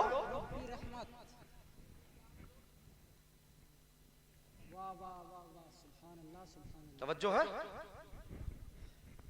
चले आगे। जी जी हजरत, बहुत अच्छा। बेटियों का आना रब की रहमत है, यानी वो ये नहीं सोचती होगी परवरदिगार आलम इसमें मेरा क्या कसूर था। मेरे आका हदीस पाक में इरशाद फरमाते हैं कि परवरदिगार आलम बेटियां देकर आजमाता है। कैसे आजमाता है? बेटियां देकर। बेटे मिलते हैं तो खूब खुशी होती है। आजमाइश तो बेटियों से होना है। अगर एक बेटी मिल गई, दो बेटी मिल गई, परवरदिगार आलम बेटियां देकर भी आजमाता है। हो सकता है किसी को बेटे ना मिले, बेटियां ही बेटियां मिल जाए। अब बेटियां देने में भी रब की आजमाइश है। अब उस औरत को अगर कहना शुरू कर दिया, उसको सुनाना शुरू कर दिया, उसको डांटना शुरू कर दिया, उसका जीना दो भर कर दिया, तो वाकई रब की आजमाइश पर तुम बेसब्रे हो गए। रब की आजमाइश पर तुमने अपनी जबान को बुलंद कर लिया है। इसलिए रब की मशीयत तुम्हारे लिए कहरो जलाल की हो सकती है। रब की आजमाइश है और रब ने जब बेटियां देकर आजमाइश की तो तुम्हें यह मर्तबा भी अता फरमाया। परवरदिगार आलम जिस घर में बेटियां अता फरमाता है और ये बेटियां होती है, कल कयामत के दिन उसके माँ बाप कितने ही गुनहगार हो, अगर वो जहन्नम में जा रहे होंगे तो ये बेटियां जहन्नम से पर्दा बन के खड़ी हो जाएंगी, जहन्नम में जाने नहीं। नाराए तकबीर, नाराए रिसालत, नाराए गौसियत, मसलके आला हजरत हजरत अल्लामा मुफ्ती जलील अहमद साहिब किबला, नाराए तकबीर, नाराए रिसालत। वाह वाह, बहुत खूब हजरत, जिंदाबाद जिंदाबाद। ये बेटियां जहन्नम में नहीं जाने देंगी, जहन्नम से पर्दा बन जाएंगी। चूंकि बेटियां तो दुनिया में भी प्यार करती हैं, वो लोग करती के नहीं, अपने बाप से प्यार करती हैं, अपनी माँ से प्यार करती हैं। जब तक बेटी घर में रहती है बाप के घर में, सुनो, जब तक अपने बाप के घर में बेटी रहती है, कभी बाप को ये कहने की जरूरत नहीं पड़ती कि बेटी मेरी टोपी धो दे, वो खुद देख के धो देती है। हाँ? जब तक बेटी घर में रहती है, कपड़े कहने की जरूरत नहीं पड़ती कि बेटी कपड़े धो दे, वो खुद देखेगी, अपने बाप के कपड़े धो देगी। इतना प्यार करती है। अगर सर में भी दर्द हो जाए तो उसका दिल तड़प जाता है, मेरी माँ के सर में दर्द है, मेरे बाप के सर में दर्द है। दुनिया में भी ये बेटियां बेहिसाब प्यार करती है, तो कल कयामत में भी इन बेटियों को इतना प्यार होगा कि रब की मशीयत से, रब के इरादे से तुम जहन्नम में जा रहे होगे और ये बेटियां पर्दा बन के सामने खड़ी हो जाएगी, आड़ बन जाएगी। इसलिए कि जिन बेटियों को दुनिया में अपने माँ बाप के सर का दर्द पसंद नहीं, वो बेटियां जहन्नम में जलना कैसे? वाह वाह वाह वाह वाह, सुभान अल्लाह सुभान अल्लाह। जवाब नहीं मुफ्ती साहब, बहुत खूब करेंगी, बोलो। इसलिए ये नबी की पसंद है। मेरे आका ने इरशाद फरमाया नुज़हतुल मजालिस में इस रिवायत को नकल किया गया। आका फरमाते हैं, जिस घर में बेटियां होती हैं रब की रोजाना 12 रहमतें उतरती हैं आसमान से। कितनी रहमतें उतरती हैं बोलो? 12 रहमतें। रब की 12 रहमतें नाजिल होती हैं और वो घूमती रहती हैं। रब के फरिश्ते उस घर पर उतरते हैं जिस घर में बेटियां होती हैं, फरिश्ते नाजिल होते हैं। और मेरे आका हदीस पाक में बशारत इरशाद फरमाते हैं, सुनिएगा तवज्जो से, कि जिस घर में बेटियां हो परवरदिगार आलम उसके माँ बाप को रोजाना हर दिन 1 साल की इबादत का सवाब अता फरमाता है। जी बेशक। कितना सवाब? हर रोज माँ बाप को देखभाल कर रहे हैं ना, परवरिश कर रहे हैं। जमाना जब ठोकर मार रहा है, ये बाप प्यार से सीने से लगा के बेटियों को पाल रहा है। अमा ये तो सरापर रहमतों का नमूना है, बरकतों का नमूना होती है बेटियां। ऐसी बरकतों का नमूना कि जब तक बाप के घर से रहती है अपने बाप के लिए प्यार करती रहती है, और जब शोहर के घर चली जाती है तो अपने शोहर से मोहब्बत करती है, और जब औलाद साहिब औलाद हो जाती है, माँ बन जाती है, तो अपनी औलाद से मोहब्बत करती रहती है। हर दौर में ये बेटियां रहमतों बरकतों का नमूना। जब बाप के घर है तो बाप के घर रहमत बनकर, जब शोहर के घर चली गई तो बरकतें शोहर के घर लेके चली गई, और जब माँ बन जाती है तो अब रहमतें बरकतें नहीं, अब तो पूरी जन्नत का नमूना बन जाती है। मेरे आका ने इरशाद फरमाया, अल जन्नतो तहता काम उम्महातिकुम, जन्नत तुम्हारी माओ के कदमों के नीचे है। सुभान अल्लाह, सुभान अल्लाह। जन्नत तुम्हारी माओ के कदमों के नीचे है। तो मेरे आका सल्लल्लाहु अलैहि वसल्लम को कौन पसंद? बोलो बेटियां। तो हमें भी पसंद। जी बेशक। हाँ, वो जो जमाने में यानी मैं अपनी नब्ज को देख रहा हूँ, अपने भाइयों की नब्ज को देख रहा हूँ, जमाने का बिगड़ता माहौल देख रहा हूँ, मैं उन्हीं अशिया को आपके सामने मुख्तसर उठाए लेता हूँ। नबी को पसंद कर लो, नबी की तमाम चीजों को, नबी की बताई बातों को पसंद कर लो, इंशाअल्लाह जिंदगी कामयाब हो जाएगी। वरना तो आज तक हमने लिबास ही नबी वाला इख्तियार नहीं किया। जी बेशक। कितना ही समझाएं अपने भाइयों को, कितना ही बताएं, वही लिबास। नबी को ये लिबास पसंद है जो हम पहनते, ये तो अंग्रेजों वाला लिबास है, ये तो दुनिया वालों का लिबास है, दुनियादारों का लिबास है। यानी हर वक्त हम चलिए, हमारी जरूरत है कि किसी महकमे में जाना है, स्कूल कॉलेज में जाना है, वो जरूरत है कि वहाँ का यूनिफॉर्म है, वहाँ पहन के जाना है। लेकिन हिंदुस्तान में रहने के लिए तो ये जरूरी नहीं कि हमें टाई लगाना ही होगी, हमें पैंट शर्ट पहनना ही होगी, हमें शर्ट में आना होगा, हमें शॉर्ट टी शर्ट पहनना होगी, हमें शॉर्ट पैंट पहनना होगी। नहीं, ये हिंदुस्तान के लिए नहीं है। जहाँ महकमे में जाने के लिए जरूरी है वहां पहन लो, लेकिन उसके बाद कम से कम हम अपने लिबास से तो इन दुनिया वालों को ये बता दे कि दुनिया वालों, आज हिंदुस्तान की धरती पर मुसलमान की तादाद कम नहीं है, बहुत है। जी बेशक बेशक। अपने लिबास से ही तो पहचाने जाएंगे, बोलो। जी बेशक। अपने लिबास से, अपनी वज़ाक़ता से, वरना तो हमारे सरों पर टोपियां तक नहीं आती, इतनी सख्त वाली पैंट पहनते। अल्लाहु अकबर कबीरा। अगर देख लो तो हैरत करो। और आजकल तो शॉर्ट वाला मामला इतना चला कि मस्जिद में अव्वल तो जाता नहीं, कभी पहुंच भी जाए हमारा भाई नमाज पढ़ने के लिए, और रुकू अगर करता है तो थोड़ी सी पैंट सरक जाती है नीचे को, थोड़ी शॉर्ट वाला मामला है ना, थोड़ी टी शर्ट ऊपर को सरक जाती है, रुकू करता है, पीछे वालों की नमाज खराब होने तक का खतरा हो जाता है। ये आलम है, इतना शॉर्ट, यानी वो झुक नहीं सकता, वो सीधा यानी झुक नहीं सकता, वो आराम से बैठ नहीं सकता, वो सजदा कर नहीं सकता, पैंट सरक रही है नीचे को, वो आलम हो जाता है कि दूसरों की नमाज तक खराब हो जाती है। किस काम का है लिबास कि जिससे नमाज मुंह पे मार दी जाए, नमाज हमारे चेहरों पे मार दी जाए। मैं कहता हूं मेरे भाइयों, अगर अव्वल तो हम नमाज पढ़ने जाते नहीं, और कभी कभी अगर जाते भी हैं तो ऐसा लिबास पहन के जाओ कि जिससे हमारी मस्जिदों में नमाजें कबूल हो जाए, और मस्जिद के बाहर आ जाए तो इज्जतें बुलंद हो जाए। वाह वाह वाह वाह, सुभान अल्लाह, सुभान। ऐसा तो पहन लो। सही साहब क़िबला तशरीफ ले आए, उन पैंटों में जेब भी आगे को नहीं होती, पीछे को होती। अजीब मामला। हाथ बने आगे को है और जेब पीछे, जेब भी आगे नहीं होती नौजवानों के।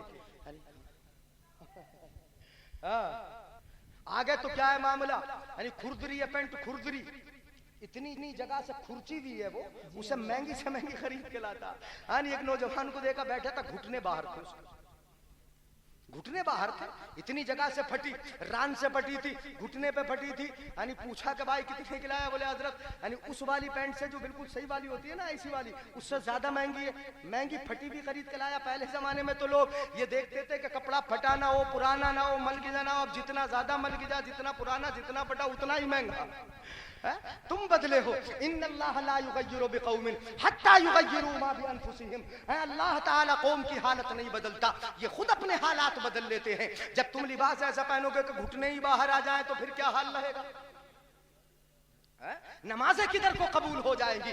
उसी को हम पहना रहे हैं अपने बच्चों को। तो ऐसा पहनता है, जेब पीछे और आगे अगर लगती है तो कहाँ, कोई जेब घुटने पे, कोई पैरों में, इतनी जेब है। और जेब एक लगी पीछे को, हाथ तोड़ मड़ोड़ के है। अव्वल तो पीछे हाथ जाता नहीं, लेकिन घुमा फिरा के तोड़ मड़ोड़ के पीछे अगर हाथ पहुंचा भी देवो तो उस जेब में पूरा हाथ जाता है।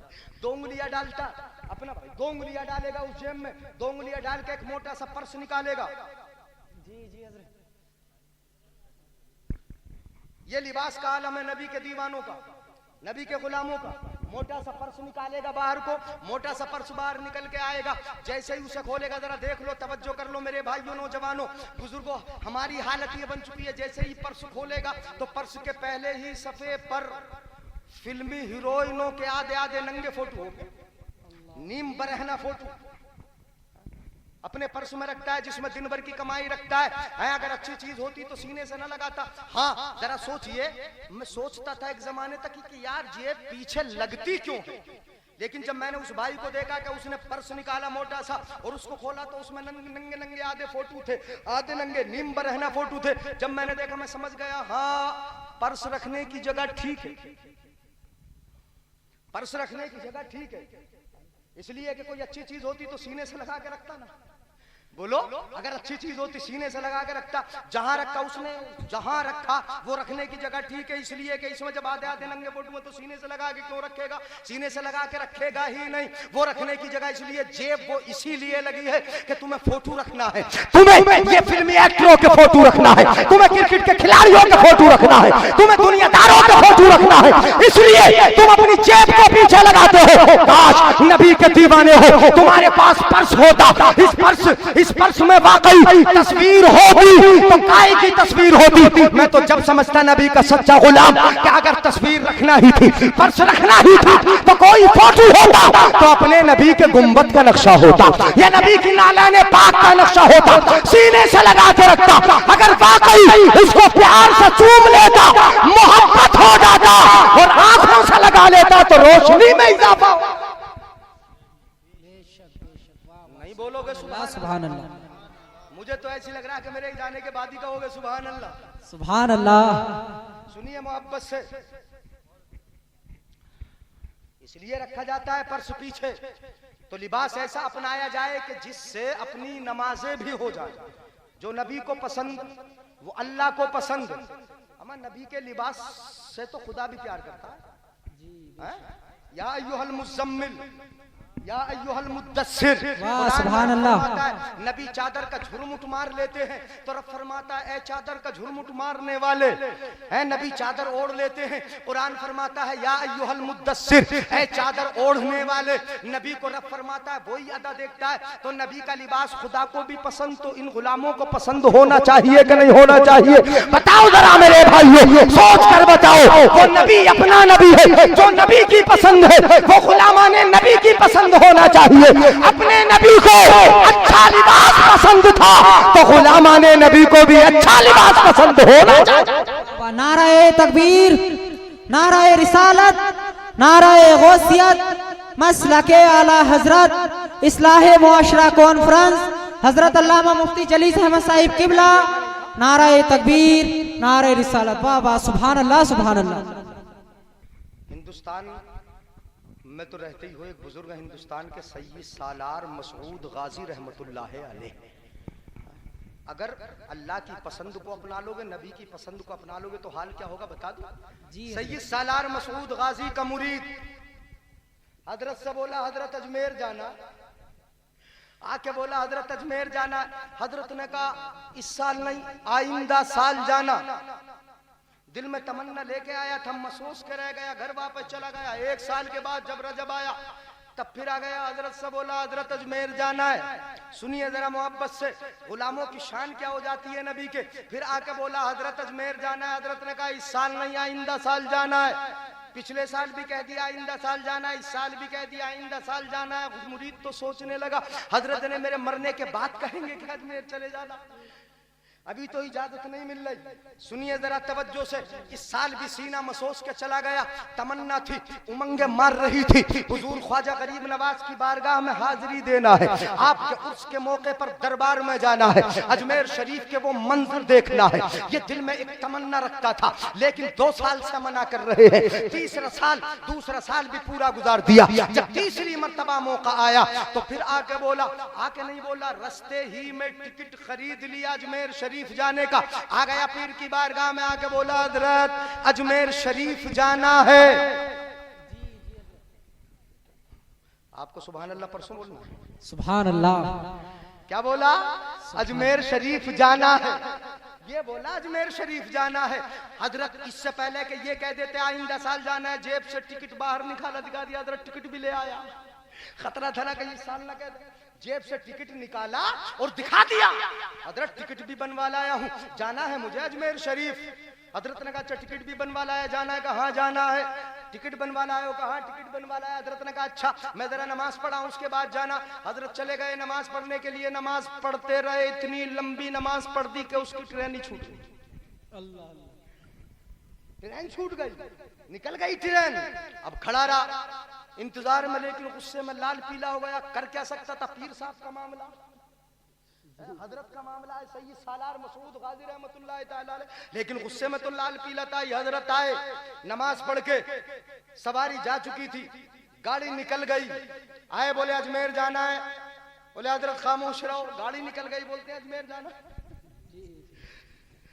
रहने दो हजरत, गाड़ी निकल गई, बोलते हैं अजमेर जाना है।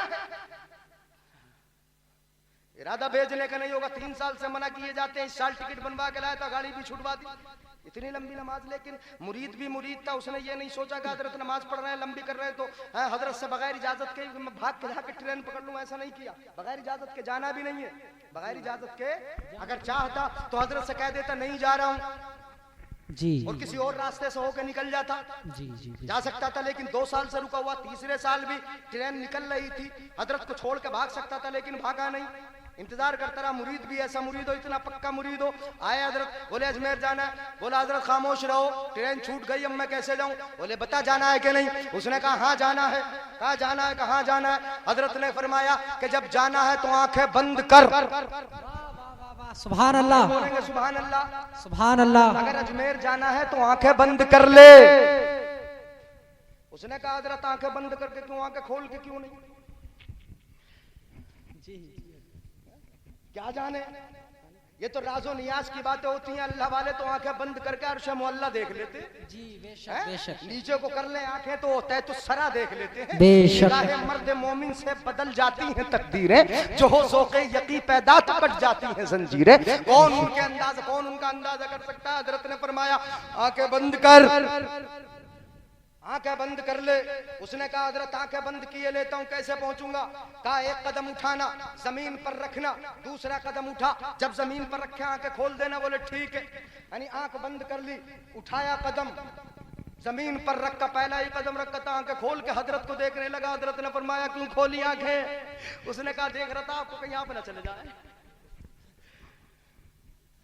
ऐसे सुनेंगे, हाँ, तवज्जो है कि नहीं? आंखें बंद, हजरत ने फरमाया आंखें बंद कर। उसने आंखें बंद की, कहा अब आंख नहीं खोलना। कदम उठाया, जमीन पर रखा, दूसरा कदम उठाया, जमीन पर रखा। अब जैसे ही जमीन पर रखा, तवज्जो चाहूंगा, जैसे ही जमीन पर रखा उसने कदम, दूसरा वाला कदम आंख खोली तो क्या देखता है? जब आंखें बंद की थी तो हिंदुस्तान सैयद सालार मसूद गाजी की बारगाह में था, और दूसरा कदम उठाकर जब जमीन पर रखा तो अब हिंदुस्तान नहीं, अजमेर वाले ख्वाजा की बारगाह। बाबा नाराए तकबीर, नाराए रिसालत, नाराए गौसियत, मसलके आला हजरत फैजान हुजूर सैयद सलार मसूद गाजी।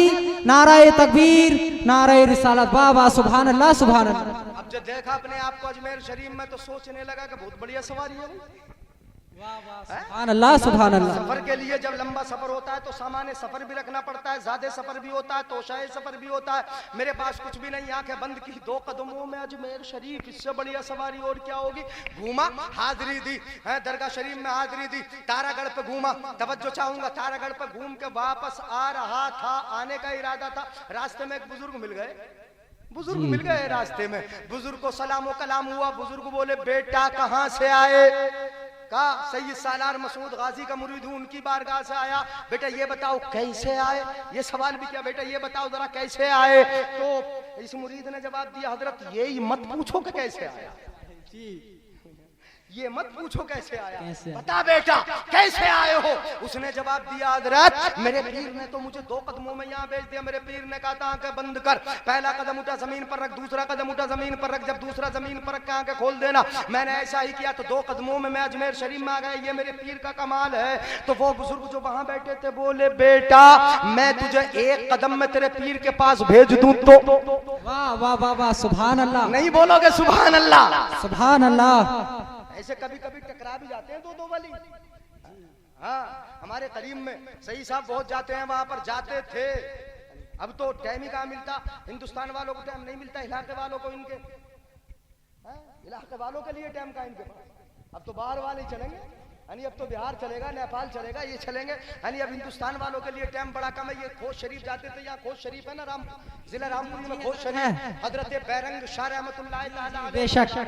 हाँ, 2 वली ऐसे ऐसे टकरा जाते हैं। कभी कभी हमारे यहाँ हमारी बस्ती में हजरत बैरंग शाह आया जाया करते थे, दलियाल में काफी। तो वहां पर बारातियों को खाना खिलाते थे, और खाना खिलाने का उस वक्त ये अंदाज था कि आराम से बैठे होते थे बाराती।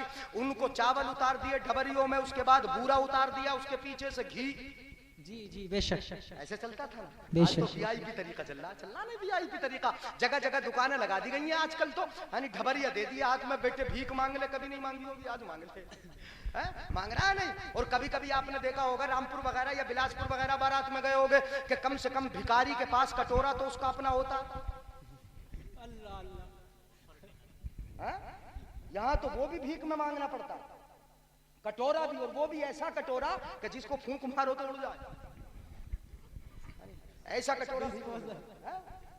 हाँ, डिस्पोजल प्लेटें मिलती है, फूंक मारो तो उड़ जाए। वो भीख में नहीं मांगना पड़ता है। बोलो, ये खाना खिलाने का तरीका आजकल लड़की वाला भी अच्छा ही करता है कि आया जरा टाई वाई लगा के, जरा सूट बूट में आया, सीधा आया ही नहीं, कूले मटकाते आया।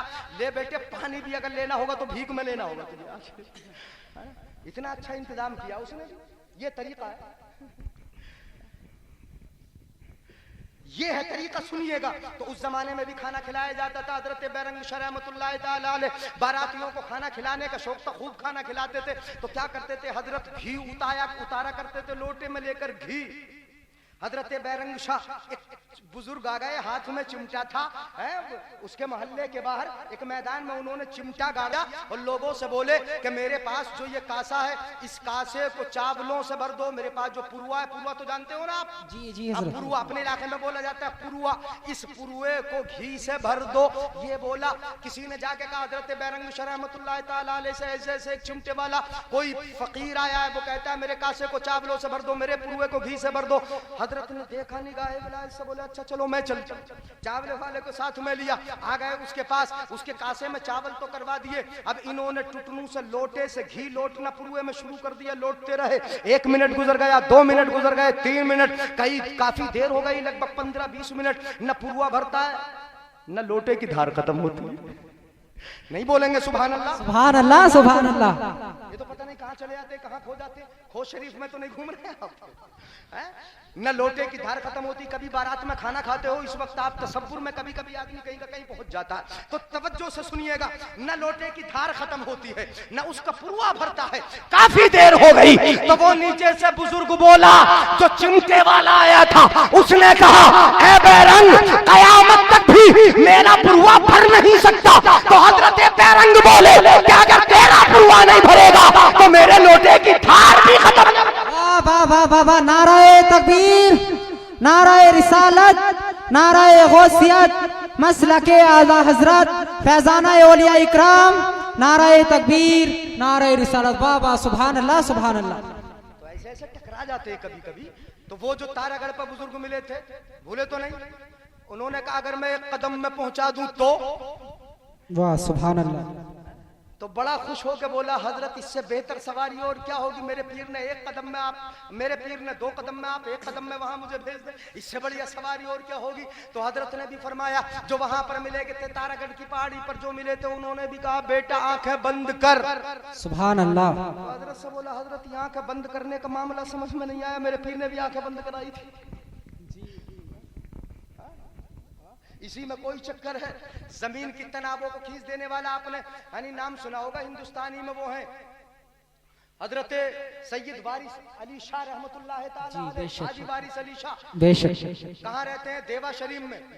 यानी हमने देखा वो इलाका, हजरत भी देख के आए हैं, लखनऊ की साइड में। और इधर है गंज मुरादाबाद, लगभग 80-90 किलोमीटर का फासला है। गंज मुरादाबाद में रहते हैं अल्लामा फजलुर रहमान गंज मुरादाबादी। गंज मुरादाबादी अल्लामा फजलुर रहमान गंज मुरादाबादी से असर की नमाज के बाद लोगों ने कहा हजरत आपके जो रिश्तेदार वहां रहते हैं सैयद वारिस अली शाह, उन्हें नमाज पढ़ते नहीं देखा। ये शिकायत कहाँ हो रही? गंज मुरादाबाद में। हाजी वारिस अली शाह देवा शरीफ में 80 किलोमीटर की दूरी पर सुनना है जी। नहीं बोलोगे सुभान अल्लाह? सुभान अल्लाह। मुझे तो रुक के पूछना पड़ता आपसे सुभान अल्लाह। हाजी वारिस अली शाह वहां सुन रहे थे, निकले अपने घर से, मस्जिद के दरवाजे पे आ गए। उनकी पालकी उठाने वाले नमाज पढ़ के असर की बाहर निकल रहे थे। अपनी पालकी उठाने वालों से बोले कहारो मुझे बिठा लो, गंज मुरादाबाद ले चलो, गंज मुरादाबाद ले चलो। मगरिब की नमाज वहां जाके पढ़ना है। सुभान अल्लाह। कितनी दूर? 80 किलोमीटर की दूरी पर, 80-90 के दरमियान है। उतनी दूर वहां जाकर मगरिब की नमाज पढ़ना। पालकी लेके चलेंगे पैदल तो असर से मगरिब के दरमियान कितना फासला होता है? लगभग 1 घंटे का, 1 घंटे का कभी कभी होता है। अगर जल्दी पढ़ ली जाती है तो 1 घंटे में। बोले कहर हजरत ये कैसा मामला है? असर की यहाँ हो गई, इतनी दूर जाके मगरिब की कैसे पढ़ लेंगे? तो हजरत ने फरमाया मुझे पालकी में बिठा लो, पालकी उठा लो, आंखें बंद कर लो, पहुंचाना मेरा काम। वाह सुभान अल्लाह। नहीं बोलोगे अब सुभान अल्लाह? सुभान अल्लाह। पहुंचा देना मेरा काम है। कहारों ने ऐसा ही किया, हजरत को पालकी में बिठा लिया, खुद कांधे पे उठा ली पालकी। हजरत ने कहा आंखों को बंद कर लो, आंखें बंद की। थोड़ी देर के बाद बोले अब आंखों को खोल दो। जब आंखों को खोला तो क्या देखा?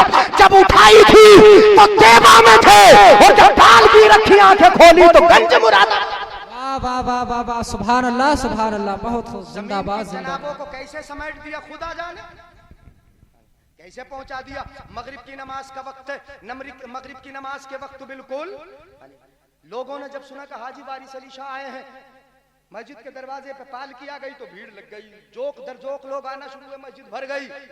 अल्लामा फजलुर रहमान गंज मुरादाबादी भी आए, उन्होंने कहा हजरत मगरिब की नमाज आज आप ही पढ़ा दीजिए। लोगों ने कहा था ना कि इनको नमाज पढ़ते नहीं देखा। अल्लामा फजलुर रहमान बोले कि हजरत नमाज आज ही पढ़ा दीजिए। हजरत ने मना किया, लेकिन जब इसरार किया तो मुसल्ले पे खड़े हुए, मगरिब की नमाज का वक्त है जी, खड़े हुए नमाज पढ़ाने के लिए। जैसे खड़े हुए मुसल्ले पर, नियत बांधने से पहले मुक्तदियों की तरफ, नमाजियों की तरफ चेहरा किया। नमाजियों से बोले जिसको जहां पढ़ना हो वहीं की नियत कर ले। वाह वाह वाह वाह, सुभान अल्लाह सुभान अल्लाह। अगर किसी को मक्का शरीफ में पढ़ना है, हरम मक्का में, तो वहां की नियत कर लेना। अगर किसी को हरम मदीना में पढ़ना है, वहां की नियत कर लेना। अगर किसी को बैतुल मक़दिस पढ़ना है, वहां की नियत कर लेना। अगर किसी को जामा मस्जिद दिल्ली पढ़ना है, वहां की नियत कर लेना। और अगर किसी को यहीं पढ़ना तो यहीं की नियत पढ़ लेना। तो सर फिरे तो हर जगह होते हैं मस्जिदों में, ये तो इमाम साहब से पूछो, सर फिरे हर जगह होते हैं। हजरत ने कहा जिसको जहां पढ़ना हो वहीं की नियत कर लेना। तो कुछ लोग बोले हजरत पहले यहां तो पढ़ा दो। अल्लाह कहा ठीक है। हजरत ने नमाज पढ़ाई, नियत की, सबने नमाज की नियत कर लिया। हजरत के पीछे खड़े हो गए, 3 रकात पूरी हुई, सलाम फेरा। जैसे ही सलाम फेरा, मस्जिद में कोहराम बपा हो गया। जिन्होंने ये नियत की थी कि हमें मदीना शरीफ में नमाज पढ़ना है, वो बयान कर रहे थे कि हम खड़े यहाँ हजरत के पीछे थे, लेकिन निगाहों के सामने हरम मदीना था। जिन्होंने नियत ये की थी कि हमें हरम मक्का में पढ़ना है, वो खड़े यहाँ थे, नमाज हरम मक्का में पढ़ रहे थे। जिन्होंने बैतुल मक़दिस में नियत की थी, वो खड़े यहाँ थे, नमाज बैतुल मक़दिस में पढ़ रहे थे। जिसने जहां की नियत की वहीं पढ़ रहा था, और जिन्होंने ये कहा था यहीं पढ़ा दो, वो कफे अफसोस मल रहे थे, वो अफसोस कर रहे थे, काश हम भी नियत कर लेते।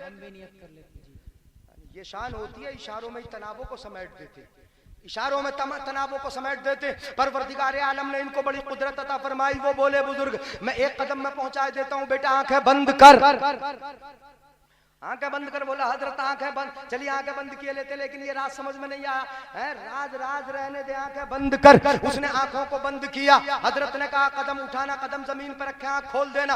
उसने कदम उठाया, जैसे ही कदम पहला ही कदम जमीन पर रखा तो क्या देखा कि आंख बंद की थी तो तारागढ़ पे था, अब आंख खोली तो अपने पीर की बारगाह।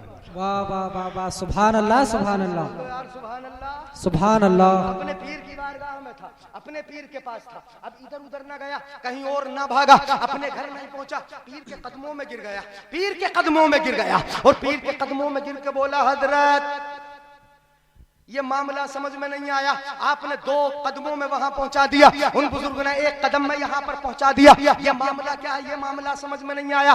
तो हजरत ने जवाब दिया बेटा सुनो, पीर साहब जवाब देते हैं, सुनो कि दुनिया वाले अगर भरोसा करते हैं तो डीजल की गाड़ी पे या पेट्रोल की गाड़ी पे या ऊंट की कमर पे या घोड़े की कमर पे इन सवारियों पर भरोसा करते हैं, लेकिन नबी का दीवाना और नबी से मोहब्बत करने वाला, नबी की पसंद को पसंद करने वाला कभी भी ये डीजल और पेट्रोल की गाड़ी पर भरोसा नहीं करता, इश्क़ मुस्तफा की गाड़ी पे भरोसा करता। वाह वाह वाह वाह वाह, नाराए तकबीर, नाराए रिसालत, नाराए गौसियत, मसलके आला हजरत इस्लाहे मुआशरा कॉन्फ्रेंस हजरत अल्लामा मुफ्ती जलीस अहमद साहिब किबला, नाराए तकबीर, नाराए रिसालत। वाह वाह, सुभान अल्लाह सुभान अल्लाह। नबी के बन जाओ, किसके बन जाओ, नबी के बन जाओ, नबी के हो जाओ, और नबी के हो जाओगे इंशाअल्लाह कायनात तुम्हारी हो जाएगी। हाँ, हुजूर गौसे आजम रदी अल्लाह ताला अन्हो का एक मुरीद नहीं बल्कि खादिम है, खादिम वजू का लोटा भर भर के देता।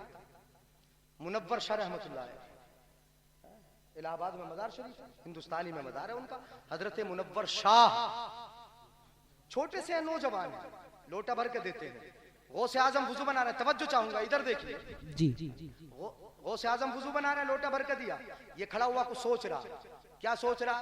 हजरत खिज़र अलैहिस्सलाम ने आबे हयात पी लिया था, वो मरेंगे नहीं, उन्होंने आबे हयात पी लिया तो सोच रहा आबे हयात भी कोई चीज होती है, क्या चीज है आबे हयात जिसको पी लेता आदमी मरता नहीं है, कैसी चीज है, ये दिमाग में सोच रहे हैं खड़े हुए। हजरत मुनव्वर हिंदुस्तान में मदार है, खिदमत गौसे आजम की करते हैं, उन्हीं के जमाने के हैं, सुभान अल्लाह। बारगाह में खड़े हैं, सोच रहे हैं। अब वो जो सोच रहे थे गौसे आजम देख रहे थे, सुभान अल्लाह सुभान अल्लाह। गौसे आजम देख रहे थे। गौसे आजम ने फरमाया बेटा क्या सोच रहे हो? कहा हजरत मैं ये सोच रहा था कि आबे हयात कैसी चीज है कि उसे जो पी लेता है वो कभी मरता नहीं। खिज़र अलैहिस्सलाम ने पी लिया था, उन्हें मौत नहीं आएगी कयामत तक, वो मरेंगे नहीं। कैसी चीज है आबे हयात? गौसे आजम की तो शान ये है कि गौसे आजम जब तकरीर करते थे ना मजमे में, तो ऊपर ऊपर उड़ के खिज़र अलैहिस्सलाम जाते थे, ऊपर उनकी मजलिस से उड़ के खिज़र अलैहिस्सलाम जाते थे, उड़ के जाते थे। गौसे आजम देखते थे खिज़र उड़ के जा रहे हैं तो उनके पीछे पीछे गौसे आजम उड़ना शुरू कर देते थे, उनके करीब पहुंचते और करीब जाकर हजरत खिज़र अलैहिस्सलाम से बोलते खिज़र मैं मुस्तफ़ा की हदीस सुना रहा हूँ, मुस्तफ़ा की बातें सुना रहा हूँ, चलिए मेरी मजलिस में मुस्तफ़ा की बातें सुनिएगा। तो हजरत खिज़र अलैहिस्सलाम आके मजलिस में बैठ जाते थे। कहा ये सोच रहा था मैं के आबे हयात क्या चीज है, उन्होंने आबे हयात पी लिया, कभी मरेंगे नहीं, ये मैं सोच रहा था। गौसे आजम ने फरमाया, सुनिए जुमला गौसे आजम का। गौसे आजम फरमाते हैं कि मेरे वुजू का जो पानी जमीन पर गिर रहा है, जिस्म से टच होकर मस होकर, ये आबे हयात से कम है क्या? वाह वाह वाह वाह, सुभान अल्लाह सुभान अल्लाह। मेरे जिस्म से लगने वाला पानी ये आबे हयात से कम है क्या? ये फरमाया गौसे आजम ने। मुरीद ने देखा, उस खादिम ने देखा कि अच्छा आबे हयात की तरह, जल्दी से उसने अपने चुल्लू फैला लिया, अपने लब फैला लिए, और गौसे आजम का पानी जो टपक रहा था वुजू का पानी, उसको चुल्लू में लिया, एक चुल्लू पी लिया, दूसरा चुल्लू लिया, दूसरा चुल्लू पी लिया। उस खादिम ने 3 चुल्लू पिए, 4 चुल्लू पी लिए। गौसे आजम के वुजू के पानी पीता रहा, 6 चुल्लू पिए। गौसे आजम ने फरमाया अगर समझ में आ जाए तो तड़प के बोलना सुभान अल्लाह। गौसे आजम ने फरमाया, गौसे आजम ने फरमाया कि तूने 6 चुल्लू पी लिए, बस कर, तेरी उम्र 600 साल की हो गई। वाह सुभान अल्लाह सुभान अल्लाह। कितनी उम्र हो गई तेरी? 600 साल। तेरी उम्र 600 साल की हो गई। 6 चुल्लू पी लिए, एक चुल्लू में 100 साल, 6 चुल्लुओं में सुभान 600 अल्लाह, साल। वाह मेरे सुभान अल्लाह। वजूद का पानी आबे हयात से कम है क्या? अब इससे ज्यादा मत पीना, 6 ही चुल्लू रहने देना। हजरत मोहतरम गौसे आजम रदी अल्लाह ताला अन्हो का, हजरत गौसे आजम रदी अल्लाह ताला अन्हो ने हर उस चीज को पसंद किया कि जिसको नबी ने पसंद किया। परवरदिगार आलम ने यह मर्तबा अता फरमा दिया कि जिस्म से टच होके अगर पानी गुजर जाए तो परवरदिगार आलम उसको आबे हयात बना देता है। ये आबे हयात है, गौसे आजम के हाथों का पानी, वुजू का पानी आबे हयात है। और मेरे नबी के अगर तलवों से पानी लग जाए तो वो आबे हयात बन जाता है। इसीलिए तो बरेली का इमाम बोलता है जिनके तलवों का धोबन आबे हयात है वो जाने मसीहा हमारा नबी। नाराए तकबीर, नाराए रिसालत, नाराए गौसियत, मसलके आला हजरत, फैजाने आला हजरत, नाराए तकबीर, नाराए रिसालत। औला व आला हमारा नबी, सबसे बाला ओ बाला। जोर से बोल दो यार। हमारा अपने नबी, मौला का प्यारा, हमारा नबी, दोनों आलम का दूल्हा, हमारा नबी, कौन देता है देने को मुंह चाहिए, देने वाला है सच्चा। हमारा नबी, खल्क से औलिया, औलिया से रसूल और रसूलों से आला। हमारा नबी, कमजदों को रजा, मुझको दीजिए कहे बेकसों का सहारा। हमारा नबी। हश्र तक डालेंगे हम पैदाइशे मौला की धूम, मिस्ल फारस नज़्द के कलए गिराते जाएंगे और खाक हो जाएं अदू जलकर, मगर हम तो रजा दम में जब तक दम है जिक्र उनका सुनाते जाएंगे। अस्सलाम।